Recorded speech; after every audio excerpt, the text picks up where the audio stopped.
Call the order of the Pleasant Grove City Council in our meeting here, August the 18th, 2020. And welcome all those who have joined us here, especially the council. We have one council member who is absent this evening, Council Member Anderson, but the other four are here and present with us today. I'm Mayor Fugel, and I welcome those in the general public that have joined us here this evening, and also all of our staff members. We'd like to start this evening with the Pledge of Allegiance from Councilmember Jensen, after which opening remarks will be given by Councilmember Williams. Audience, please rise. Repeat after me. I pledge allegiance to the flag of the United States of America and to the republic for which it stands, one nation, under God, indivisible, with liberty and justice for all.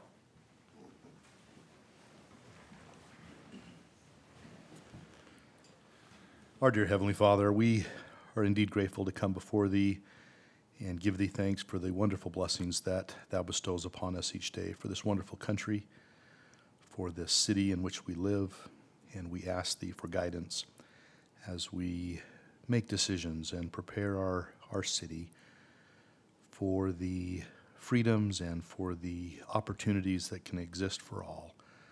Please help us to remain safe, help our employees, our first responders and public employees, that they will be safe amidst this pandemic and in their call of duty. Help us now that we may have Thy Spirit with us to guide us. In the name of Jesus Christ, amen. Amen. Thank you. I normally haven't been wearing a suit to council meetings, but since March I haven't had the opportunity to wear one, so I just wanted to make sure I could still fit in this one before I come back. So anyway, so I'm sorry if I'm overdressed tonight. Just a trend that you started. Especially being summer. You look great. But anyway, Bow tie next time. belt tie. Okay, thank you. We'd now like to open up to our opening,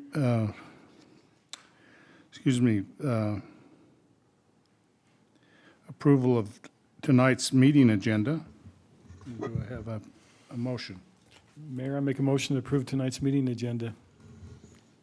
No, there's There no was changes, no right? changes. No changes.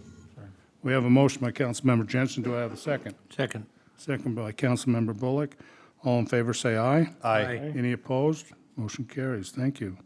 We'll now open our open session for anyone that would like to come forward and address the council. If they would do that, you could come forward now. Okay, I see no one rushing the podium. We will now close our open session and move to item number 6, our consent items for this evening.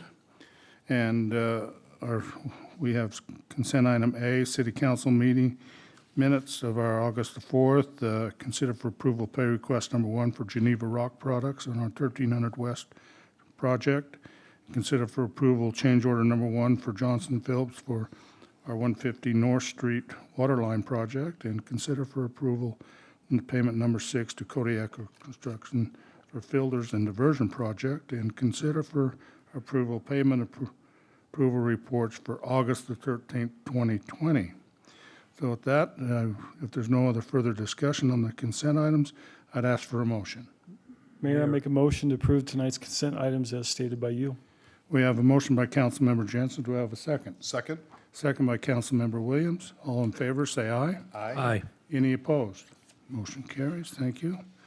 We do not have any board, commission, or committee appointments this evening or presentations. Or we do not have, for the first time in a while, any public hearings this evening, item number 9. So we'll move right on to item number 10, our action items ready for vote this evening. We'll do 10A, to consider for adoption Resolution 2020-049, authorizing the mayor to enter into a lease purchase agreement with U.S. Bank for the purpose of acquiring public safety vehicles, computers, and fitness equipment, and authorizing the execution and delivery thereof. Director Roy, would you enlighten us what this, So we generally do an equipment lease once a year. And we put it out to bid, and actually US Bank came in with the lowest. It's 1.22%, which is pretty crazy. So we are going to be borrowing $393,496. And we'll be getting 14 police vehicles as part of our lease buyback program. And a bunch of equipment, $60,000 worth for the rec center, and then $80,000 of computer equipment, servers, and that type of stuff. And so just looking for a motion so that we can get this going and get our money from US Bank, so. What's the percentage rate? The percentage is 1.22%, so we'll pay about $8,400 in interest over 3 years. What was it last year? I think our last one was like 2.5 maybe last year. So was we're doing nine. better? It's a little bit better, yeah, so, yeah. So, Is And any the- other and the way, questions and the way for- I understand, the public safety vehicles is we're turning them in just about for what we paid for them. Yeah, we turn them in, we have a 3-year on that, so they're under warranty and everything, we turn those back in. So like a good example is, one of the new Lariats is gonna cost us, 50,000 new, and the trade-in is almost 30,000, so it'll cost us 20, the difference is the 20 Yeah. grand that we'll pay for, so, Beautiful. Yep. Okay, and especially that interest rate. That's yeah. great. Any other questions?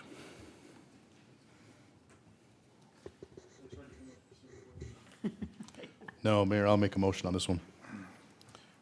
Go ahead, I'll make a motion to approve or adopt Resolution 2020-049, authorizing the mayor to enter into a lease purchase agreement with U.S. Bank for the purpose of acquiring public safety vehicles, computers, and fitness equipment, and authorizing the execution and delivery thereof. we have a motion by Councilmember Williams. Do I have a second? Second. Second by Councilmember Bullock. And this will be a roll call vote, and we'll start out with Councilmember Bullock. Yes. Councilmember Jensen. Yes. Councilmember Lamone. Yes. Councilmember Williams. Yes. Okay, thank you. Passes with one absent.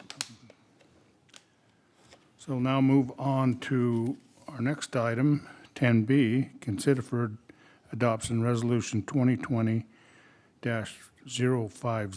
to authorize the Pleasant Grove City Parks Director to submit application for a 2020 Utah County Commission Municipal Recreation Grant for improvements to be made to the Chrisville Park and provide for effective date. Director Giles. Mayor and council, before you use the application to Utah County for their municipal recreation grant, this year the funding was a little bit down from where it has been in the past,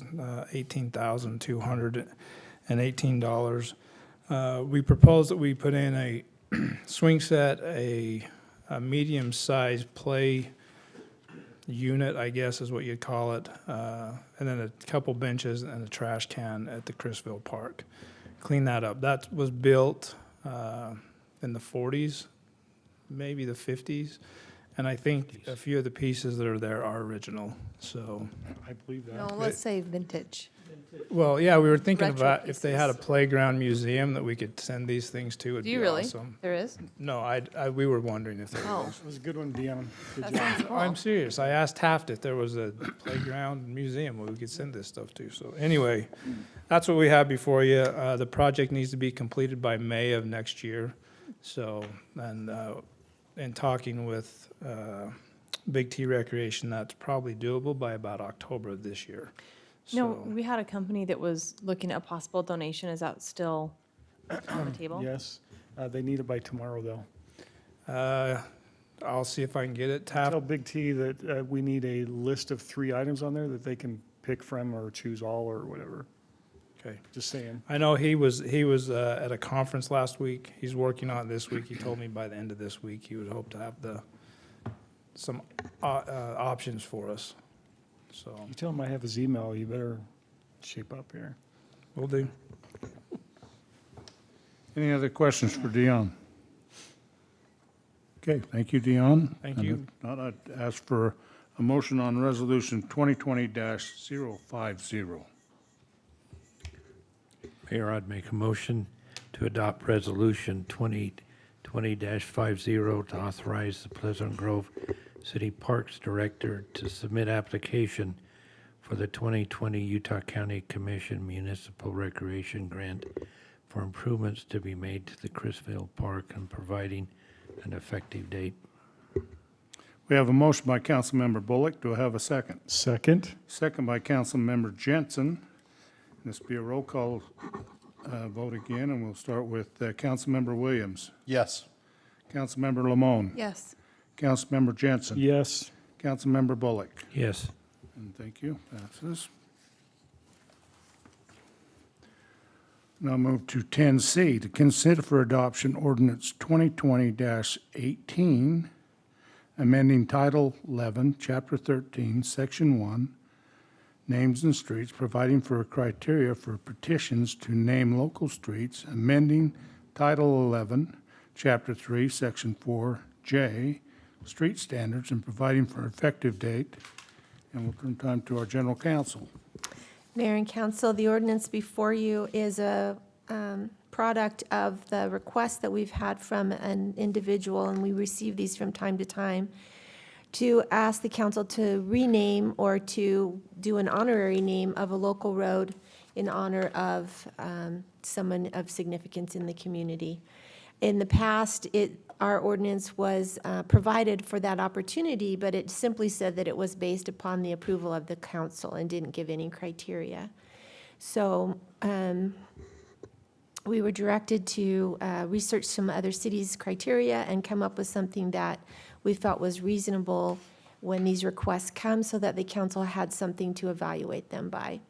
So if you'll notice in the ordinance, we've made provision for who would be eligible to have a street named after them, somebody who has extraordinary civic contributions to the community, lost their life in the line of duty as a city employee, loss of life and or performing a heroic act while in the service, any branch of the service, widespread recognition as a national or historic figure. And then, because we were changing this section, the other section, we just added a cross-reference to help people who are actually applying for this to know where to look for the criteria. Do you have any questions? No, so where do we stand, so if this is approved, where do we stand on that applicant's petition? So the applicant has been asked to provide, and the ordinance provides for this moving forward as well. It's on the applicant's shoulders to provide proof that the person qualifies. So, for example, if it's a service member, some documentation that they served in the armed forces and they died in service, or whatever the criteria is. And so we're just waiting for him to provide that at this point. Great. And then we'll have an application come before you. And the ordinance also refers to our practice of making sure that the street coordinates are still primary and that the honorary name goes underneath those on the street sign. It also makes it, the applicant be responsible for changing the street signs, the cost of changing the street signs. What is the estimated cost, or does it depend on the number of signs? It depends on the number of signs, but I think Marty told me around 50, $50 to $60, I think 50 is to what it was. $60 a $30, sign. $30 each. Okay. so. Well, it's $60 per sign, so Oh. three of it in this case, so $180. And so it would be the street address with the name underneath it? Yes, Okay. And does that change on any other area or just a street sign? just the street sign. Okay. Any questions? Yeah, I like that. Thank you.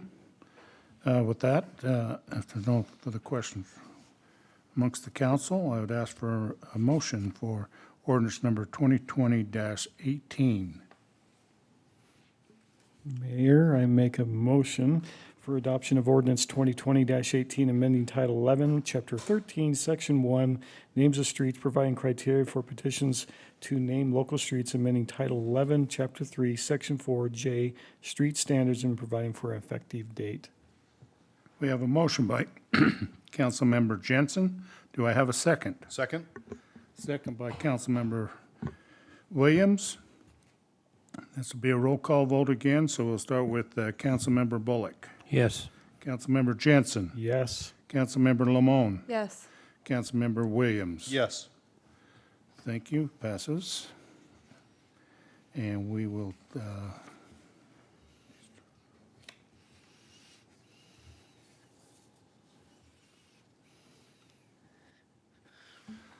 that concludes our business this evening. At least our action items, and we will now go to item number 11 and continue our items from our work session. And I think we're down to our reports from our staff. And so we would like to invite our deputy chief to come forward first, since the fire department's been having all the excitement this past week here, couple of days anyway, and continue to.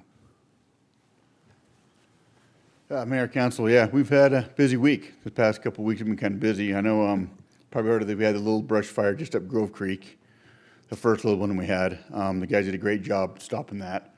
Luckily, we had a little tiny bike trail that kind of stopped that, but we were real close for that fire. It actually moved up the hill, talking to the Forest Service. It actually started on the Forest Service ground and worked its way this way.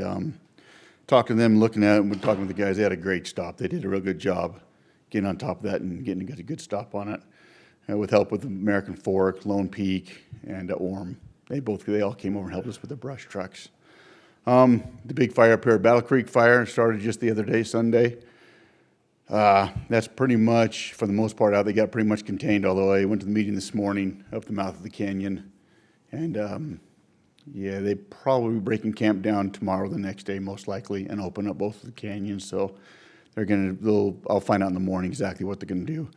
But they did an awesome job getting up there. They were on that fast. They got guys up there in a hurry. Talking to one of the incident commanders when we were up there, he was talking about the fire and what they did for it. But the feds right now are very concerned with these fires, and they don't want them to get big or get out of control. Like not that they let them to, but sometimes they'll let things burn for a little bit. They're so concerned with this COVID and what's going on, they don't want these big camps being built with all these men building up. So when that came out, they got on this in a hurry. I mean, they probably had 2 teams up there within an hour and a half, 2 hours on the ground from the county, and then They were Forest smoke Service. jumpers, weren't they? Didn't they Excuse me? Were they smoke jumpers, jumped in? Well, they had smoke jumpers on top of that. They had I think 6 or 7 smoke jumpers. They had Utah County teams that hand crews showed up. They headed up right up the canyon. They had teams from Unified. That's part of the callback that they did from the feds, and that's part of their their call. And then within an hour or so, an hour and a half, they had helicopters here already. So they were using our tank up there at the top of the tower to use that. And so they had 3 helicopters that first day going, an Apache and a couple small other helicopters. They had 2 drop planes, bigger ones. I can't remember what size they were. Then they had 3 smaller planes that were guiding them in and making drops themselves. So that first day, they hit it really hard, and they knocked it down quick. As of this morning from the meeting, the acreage that they figures burned, it's only been about 33 acres. So it's not terribly big. Yeah. They kept it down quite a bit. This morning, they said that they had a pretty good line cut in around it already. They had crews that spent the night up there the past 2 nights. They had 2 different crews up there all night long watching it. And so they've been real good about getting on it. We've been up there talking to them, working with them. We've had an ambulance up there. We got on their call log, or they're working with the feds. And so they've been paying our guys to stay up there for the past 2 days in one of our ambulances with some of medics. So that worked out real good. So that's, like I say, it's pretty much, for the most part. Any idea how either one of them started? No, haven't heard yet, other than most likely man-made. They're just not sure exactly how or what. We could take, guesses, which I would assume campfire or 4-wheeler driving by or something like that. I can tell you the one in the Grove Creek, the one little brush fire up there, that was intentionally set, and they've got a federal investigator guy that's looking at that and trying to figure out what's going on there. But they determined that was also man-made, and That was the one in the morning. That was like 2 in the morning or 3 in the morning. yeah, it's like 2 or 3 in the morning. Yeah. And so you think the canyon should be open tomorrow or not? I'm not 100%. I'm guessing they're using the Grove Creek Canyon right now they're flying all of the firefighters, all their equipment. They're helicoptering up to there, so they have to pack all their stuff up. So they're able to walk up just with themselves, and they're bringing all their equipment up to them. So as they progress and get things down, they're using that as their drop zone. So I'm guessing, like I say, I'll find out tomorrow morning for sure exactly what their plans are, but I think within the next day or so, you'll see both of them kind of slowly open up again and resume. So, but I've thanked them, I appreciate it, let them know that, hey, they did a great job, you know, and told them you guys were appreciative of what they've done and all that stuff, so. Yeah, they were using the Savage well, Oh, just yeah. south of that dead-end street. There's a helipad there to, Yeah, and they actually, we had set up a pumpkin, you know, a big water, just a rubber tank, like a big swimming pool. They set it up just in case they needed an extra water source. Yeah, right directly south on, yeah. I can't remember the gentleman's property right up there, but it was a nice little flat area. They used that for a spot too, but, so. Any other questions for the chief? Is Good there, work. so there's firefighters like kind of camping and staying up there over? Yes. And when are they coming down, do you know? Like I say, the past couple nights, they've stayed up there all night, and they'll take turns, they'll rotate down. And they've had a little camp set up here at Battle Creek. And they've got a whole thing set up for them. They got a catering company up there for them, and, you know, they take care of them, do the whole thing. So they just kind of rotate how they do that. Is there just anything that we can do as a community to show our appreciation?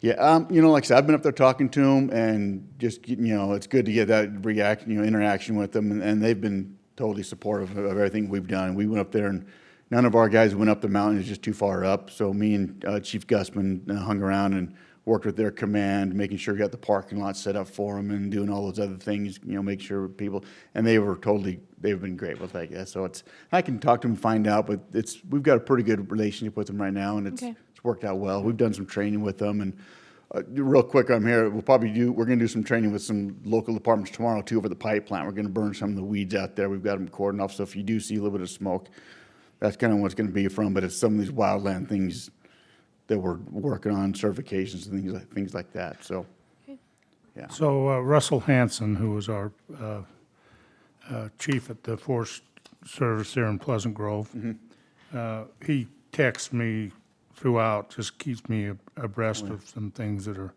going on. But this morning, he sent me another text, says, Mayor, please forward my gratitude and hospitality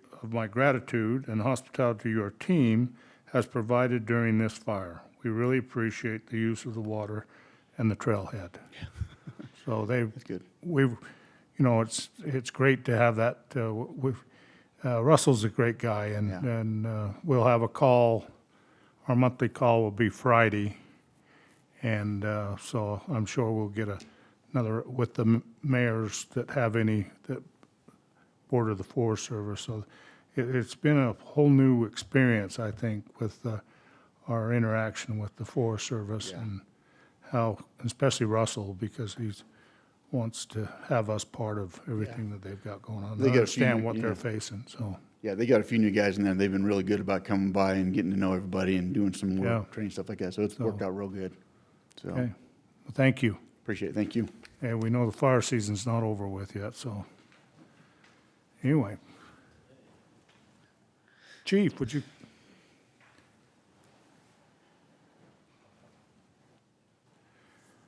We know you have plenty to do too, Chief Roberts, everything that's going on. Have plenty to do, don't have a whole lot of new to report, same song and dance. We're busy and trying to cover shifts, and a couple of things from the last week or two. We were lucky to find Tyler the other day. He gave us a pretty good scare, walked away, was gone all day, and we figured he was going to be gone most of the night. And we had the fire department's help and search and rescue's help, and we were lucky to get a tip at about 10 o'clock at night that a couple of kids had recognized him earlier in the day up by the falls. So a couple of our officers busted up there and hiked up there, and when they were up there, they located it was kind of a build that he had taken some wood and some sticks and built something out of there, and his father recognized it as something that he would build. So we were able to clarify that he was up in the area. So there was about 150 residents that responded out to help, most of them from his neighborhood, which was a chore among itself to try to coordinate with them and not walk over each other's back and make sure that we were all searching different areas and quadrants. And so it was good. And we were able to send most of those up the foothills way, and about 10 o'clock, 10:30 at night, they were able to locate him walking out of the foothills down into the city at about 200 north. So he was safe and good to go. So we got lucky there. Great. Yeah. So Hey, the app you used or whatever, that's the first time I'd seen it that way on my phone. Is that something new we just, which the app was alert- it? The Everbridge? yeah, We've had it. Yeah, we have it. We've had that for quite some time. okay, that's the first time I'd really seen it. Works really well. Yeah. Yeah, that's Good great. work. Yep. Yeah.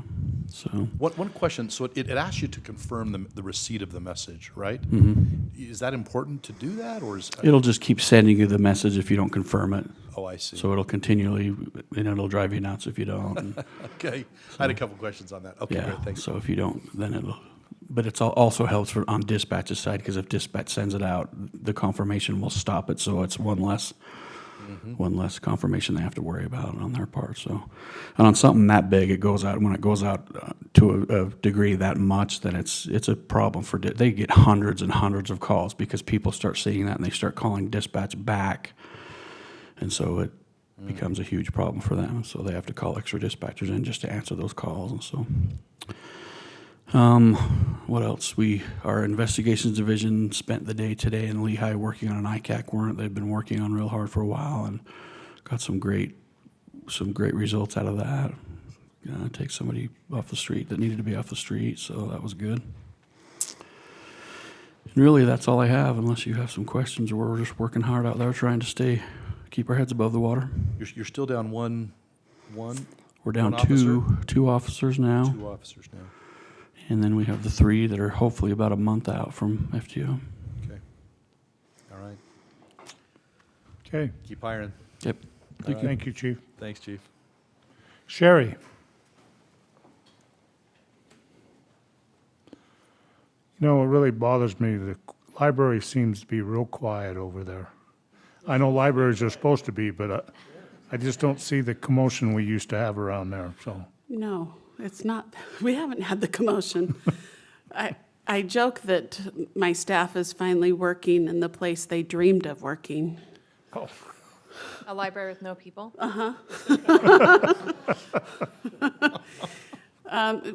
No, we actually have been reasonably busy, but not like a typical summer at all. But it's going fine. The staff morale is good. We're happy. And I just got an email. I had applied for something that was a possibility a few months ago and kind of forgot about it, but I just got an email this afternoon saying that we were given 10 hotspots that we can check out, and the state will pay for their expenses for the first year. And then the second year, they pay 2/3, and then the next year they pay 1/3, and then it's up to us. So hopefully in 3 years, we can come up with the money for that. Eric just made a face like, Well, hotspot APs, right, that's not that big of a deal, so. yes, but even $400 a year is something, we have to reduce something else to do that. So anyway, but that's fun.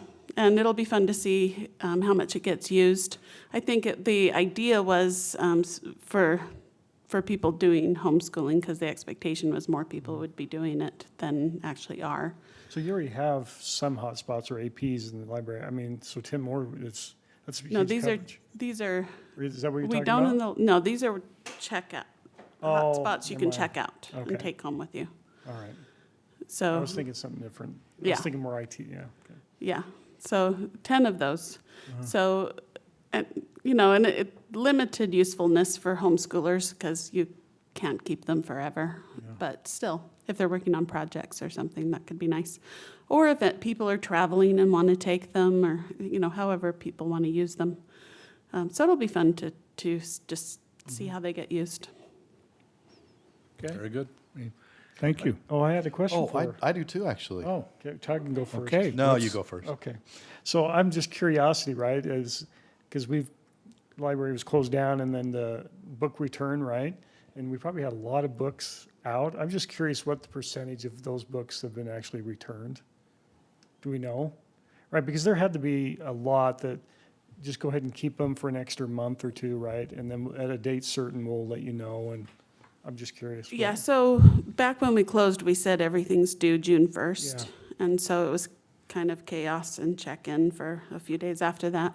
But quite a few people have told us, excuse me, now that we've started sending overdue notices on those books, a lot of people have said, I didn't even know you were open yet. So we are running into quite a bit of that. And we try to be flexible, but it's also not that hard to check. I'm just curious. Okay. Okay, so then, and I had a resident come up to me and ask about PG Players. Yes.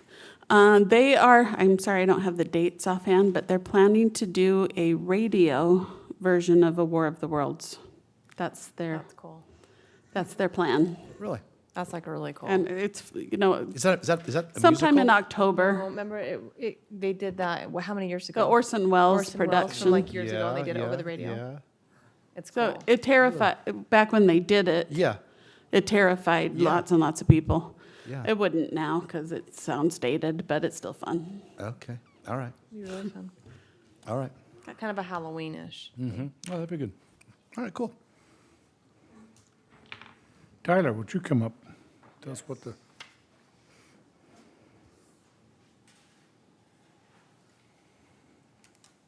I apologize, Mayor and Council. I've been in and out of my seat back here and asking people questions because I just got a report that a kid threw a rock through the front door of the rec center. So they're ages 2 to 8 years old, and so the parents. You mean like with multiple kids? There was like 6 kids playing in front of the rec center. So Does that mean we're taking the rocks out in front of the rec? yeah.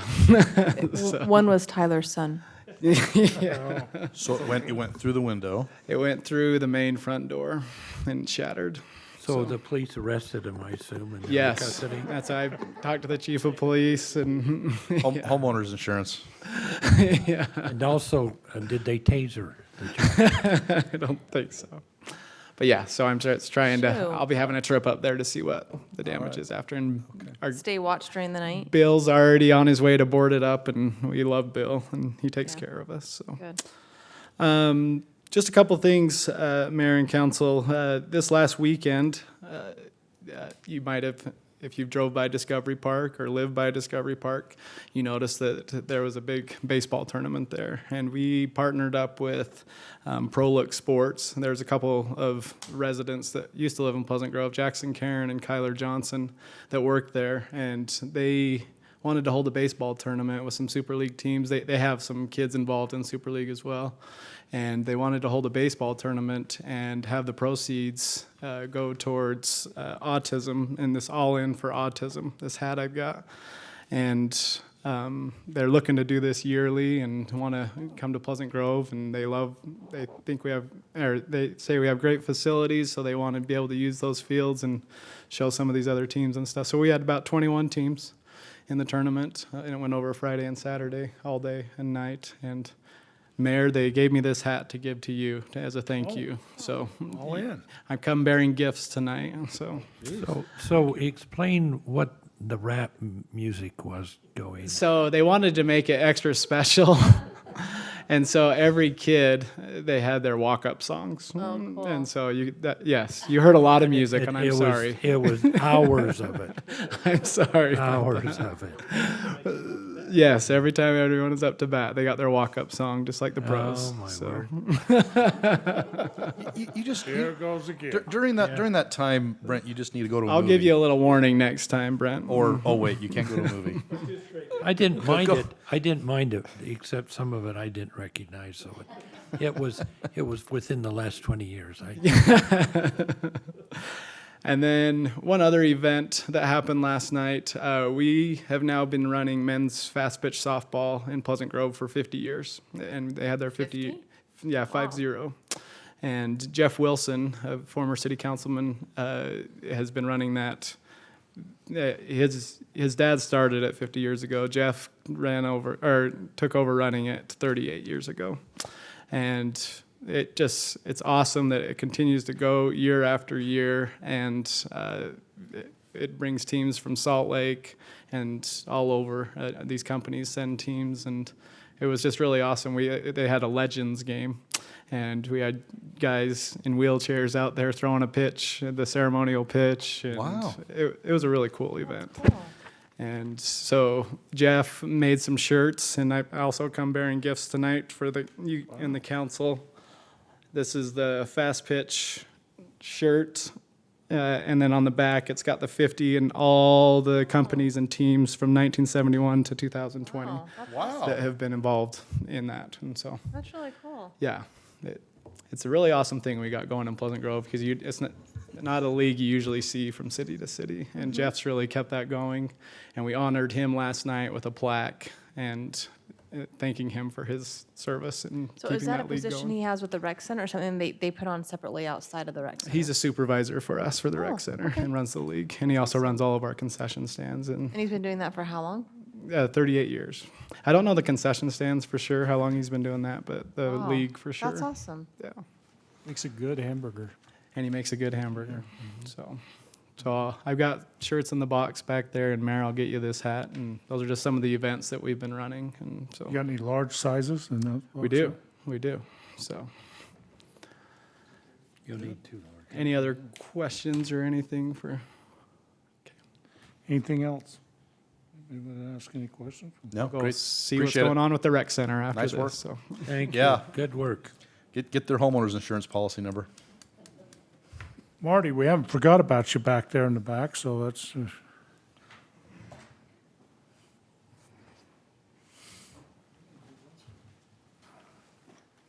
you remember? Jeff?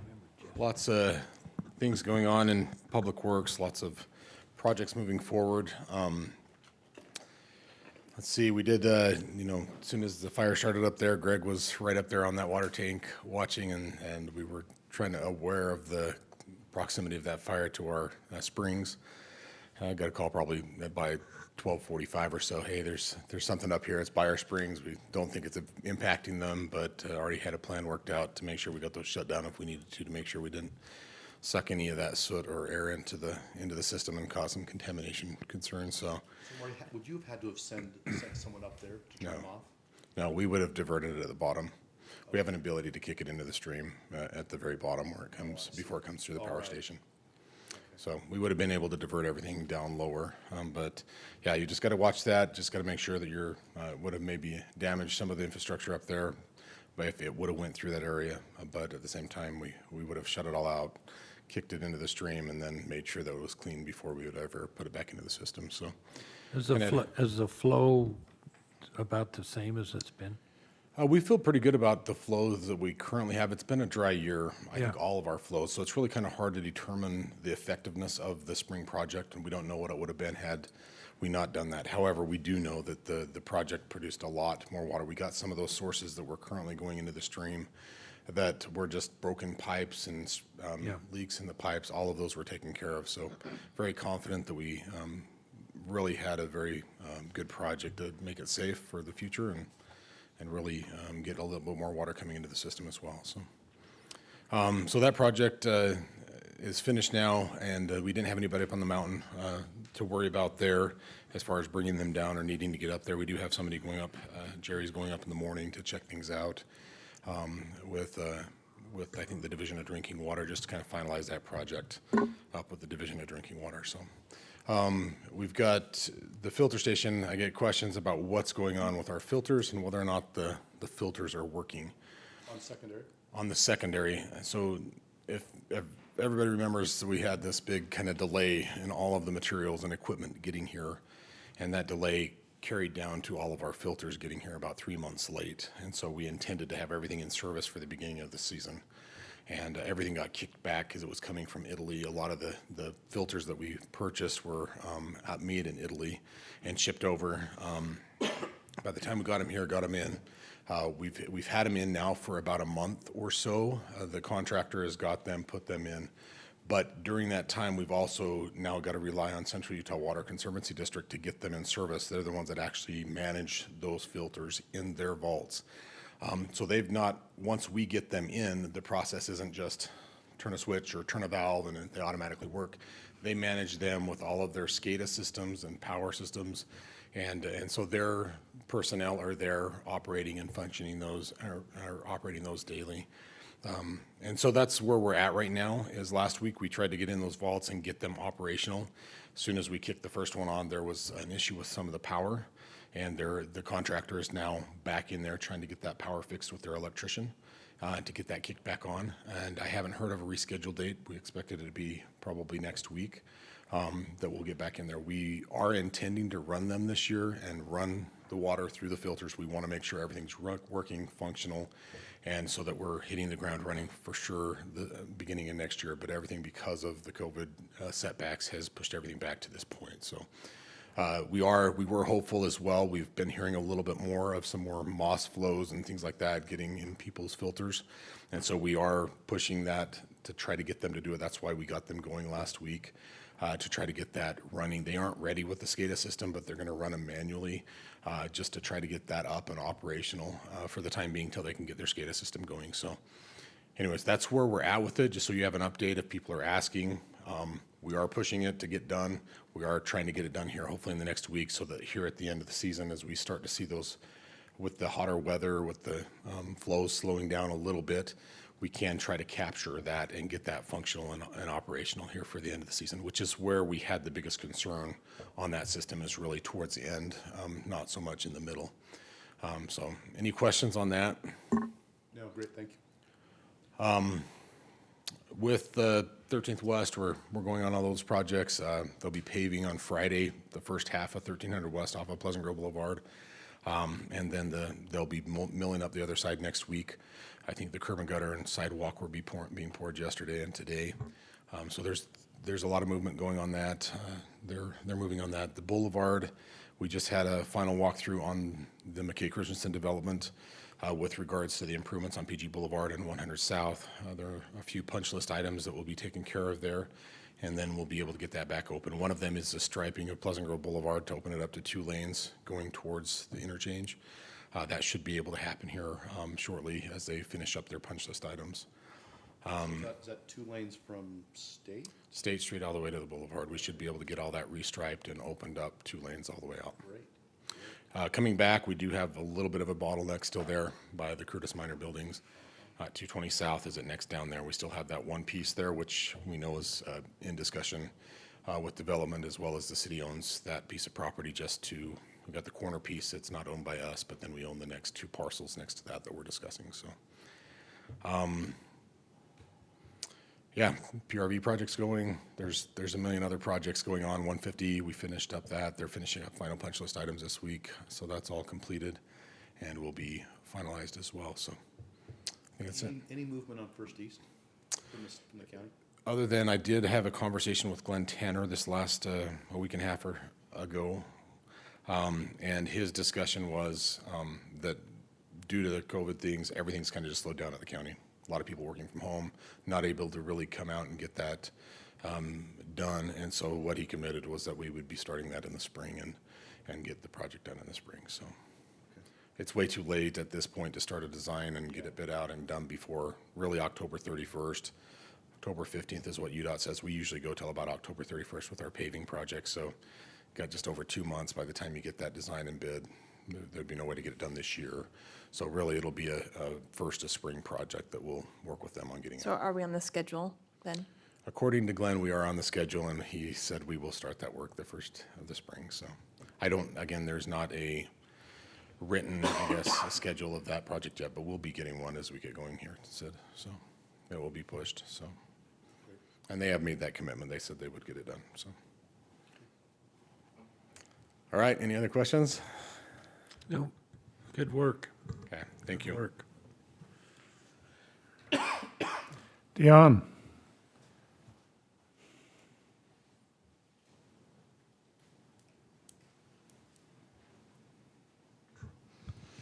I'm real happy school started. My 17-year-old has gone back. But I'm really sad because we lost all our helping hands for the summer. They're all back also. So right now, pretty much all the mowing and everything's done by the full-time staff. But it's busy. I had an interesting call from Jim Price with MAG today, wondering how busy our trail systems have been, how busy our parks have been. They're going to have a big, it's the Outdoor Recreation Summit this week, and he's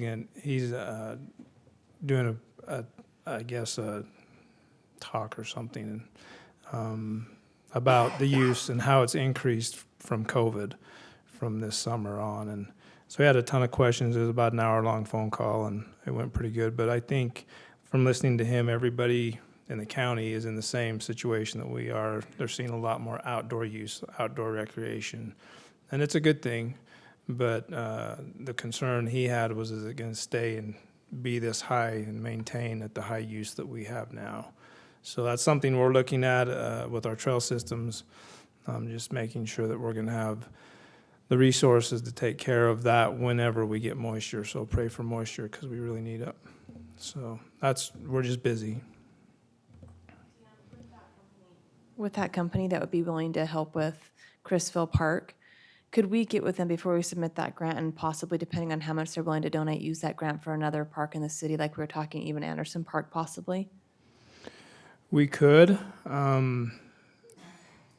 The decision, I mean, we have to request the application with the county by next week. It has to be to them by next week. And then I guess we could ask for, we have in the past changed the application and see if they'd be willing to do that, but Okay. sure. Do you think that's possible, Eric? Well, yeah, I think if it comes down to it, then too, I guess they could donate towards the other park, right? I mean, we just give them two options, We just need to give them the numbers by tomorrow if possible. So they called today, right, and said, hey, we're meeting, we really need that. And so I said, I'll chit chat. Yeah, I can get you something. I know, I can get you what Taft has in his catalog, but that's about, unless Taft has everything ready to go by tomorrow. And I think TAF can produce a rough quote with some rough numbers on it with like 2 or 3. That's all they're asking for is they need to present, here's 3, like a play set, the turntable thing, and say, yeah, yes, or yes, and whatever. Yeah. I'll give him a call in the morning and see what he can do. Thank you. Anything else with you? Thank you. Thank you. We're sorry about your summer help too, so maybe the schools will be shut down by the end of the month here. Don't say that too loud. A lot of upset mothers. Denise, do you have anything else for us tonight? Kathy? Christine? And Kyler? Nothing?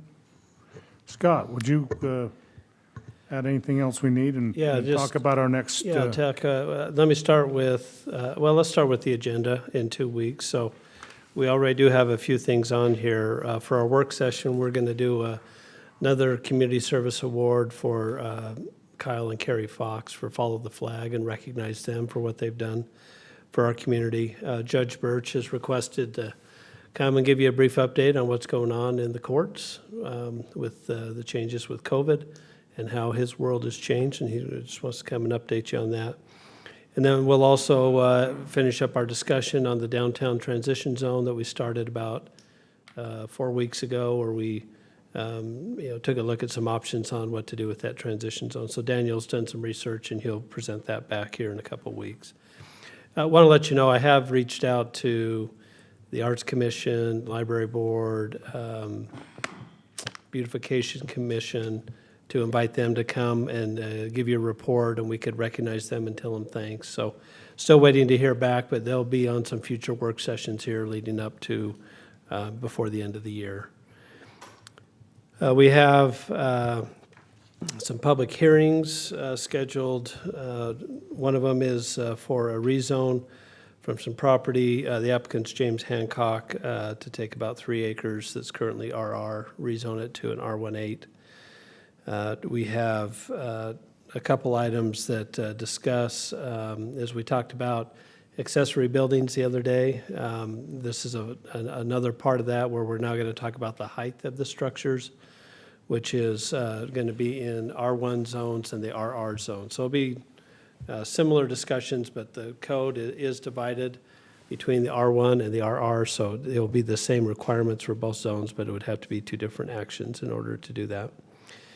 And then item 10A is 9-lot final subdivision plat for James Hancock for what we're rezoning for. It would be the approval of the plat. And then items 10B and C are for a 2-story multi-tenant professional building on 500 North, 2000 West. So we'd have the plat and the site plan approval for that. So that's what we have for the first. On September 8th at 6 o'clock, that's Tuesday, we will be meeting here in a joint meeting with the Planning Commission. As at their request, I think they've talked to, some of them have talked to you. I know the mayor gave me direction to arrange the meeting. So we'll have probably 2 agenda items. One will be talking about the Grove and what the vision is out there, and then we'll probably talk a little bit about high-density housing, making sure the Planning Commission understands the discussions that we've had the last 6 months to a year on density. So we're anticipating, I don't know how long that meeting's going to last. I'm hoping, an hour tops. But just want to let you know, I've sent you an appointment today so that you can put that in your calendar. That's all I have. Okay, thank you. Well, we'll move to our council, and we'll start with Sid. Just fun celebration. Thanks to, it was the Parks who helped set that up, and Ryan Walker, and it was a really, really nice night in the park, so thank you. Where are we with the code enforcement? Closes tomorrow, Kyler? I think the position closes tomorrow. Yeah, the position's opened until filled, but we're gonna do our first review after tomorrow, so it'll be Thursday when we do our first review. I think I wrote. Do we have more than 5 applicants? We currently have 29 applicants for that. Very good. Wow, Very good. that kind of changed it from part-time. To Part-time to full-time. full-time, change that for sure. Yeah. I don't know, we've got, I don't know whether this is the right venue, but I'm going to bring it up anyway. There's a plywood wall up on Main Street. On Main Street, on the west side of Main Street, I hadn't noticed. It's only been there for 3 years and molded and rotted, but yeah, go ahead. Sounds like Sid's aware of this. That's got to be against code, right? So we have met with them. In fact, Sid and Diana and I met with Test Out. This was in March, right before COVID happened, and had discussions about them painting that or doing something with that. So since that time, we have not heard back from them on what their plans are. But our intent was that they had told us that they would come in and do something with it, so, And it's time for a follow-up. yes. Yeah. Yeah, so I'll follow up with them and see. Yeah, somebody actually asked me about that, Yeah, so. It's all I been, have. it's been asked several times. Yeah. And we were told, the time I met with them, that, hey, we're going to take care of that. We're going to change if, that. on the other side of that is just kind of dirt. I mean, otherwise we'd just say, hey, take that down, but what's up probably looks better than what's behind the It could be fence, so. painted with like a gallon of paint. Like Yeah. it could be, Yeah. it could look nicer than it is. Yeah, for sure. Great. I wanted to have them turn into a mural, but I don't know if they wanted to go that far. I think it'd be kind of cool to have somebody come in and Okay. paint that up, but. Thanks, Mary. Brent, I don't have anything, thank Councilmember Jensen. I do have a few things here. This Saturday is a ribbon cutting for Ever Bowl. So What? EVER Bowl. So you know where Mo Betta's is? The cookie store that used to be right next to it. In front of They've Macy's. moved into that, and it's a healthy, what did I tell you, Todd? It's a healthy Like a Kai, type of bowl, right? Yeah. Acai bowl. So they have about 40 stores in California, and they decided to come to Pleasant Grove to open their first Utah. It sounds like Evermore, and that's why I was like, Oh, oh, is no, that? sorry, Ever Bowl. Ever Bowl. Bowl, okay. That was- And if you go to have Oh. a chance, if you go in their store, they've done some pretty cool stuff That's inside. awesome. So Saturday at 9 a.m., we need mayor or actually all of us. It'd be nice if all of us showed up at 9 a.m. What time's that? 9 on Saturday. on Saturday. Here Saturdays. You won't? No. So I can one do of that. us has got to, well, I'll be there, but I would love to have, anyone in this room can show and just show support that Pleasant Grove cares, and Okay, thanks. yeah. Then we have another ribbon cutting too. But this one's in September, and this is for someone it's already been established in Pleasant Grove for a little bit now, is Ace Recycling is going to have all their big people in town. Because I think they're owned by a bigger conglomerate out of Salt Lake. And so they're going to come down and do an all-day shindig of barbecue and different tours and things like that. But the ribbon cutting is scheduled for September 24th at 11 a.m. Going to hold that barbecue inside the transfer I hope station? I hope not. I hope it's, towards Public Works a little bit, but, yeah. But, yeah, I think they're going to reach out to you, Marty, and some of your guys. They would love to have you there as well, and other directors, so just remember Saturday at 9 a.m. Email reminder will go out tomorrow. That'd be good. Yeah, And maybe a meeting invite And you'll get a free bowl or bowls, at 9 a.m. 9 a.m. Okay. Healthy. It could be your late, healthy breakfast. So, that's all I have. That's all you have? Okay. You know, just, all I have is that last week, Dion and Scott and I were able to, invited to go down to the doTERRA and meet with the cooks and their foundation, and we got briefed on what their foundation is doing, and it's pretty awesome what they're doing about trying to get everybody on this mental health and suicide in our valley and our state all on the same page. And they're really making a great emphasis on that. So we're grateful for that. We went to meet with them to show them, since they did match our first year CARES money. And Kyler put an excellent presentation together with great pictures, and Scott presented a PowerPoint, and I think they were impressed to see where their money was used. Other than our tax, our sales tax we received was higher than what we told them we thought it would be, and so anyway, but they're. What was the revenue that we Our received? estimate was 325,000 that Right. first year. We came in about 390. Great. So it was fantastic. And Greg matched every penny of that.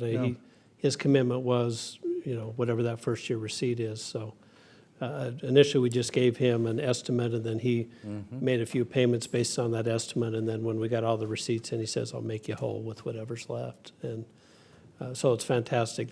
Because of that, we were able to do Discovery and Downtown Park the same year. Otherwise, we would have had to stretch Right. that out. So it was just very beneficial for him to be Well, that that's very generous kind. and part of our community. Yeah, we thank the Cook family and look forward to working with them in the future, hopefully on future projects, so.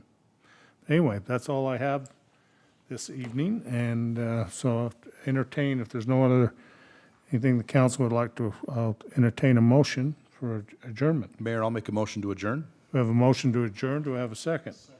We have a second, all in favor say aye.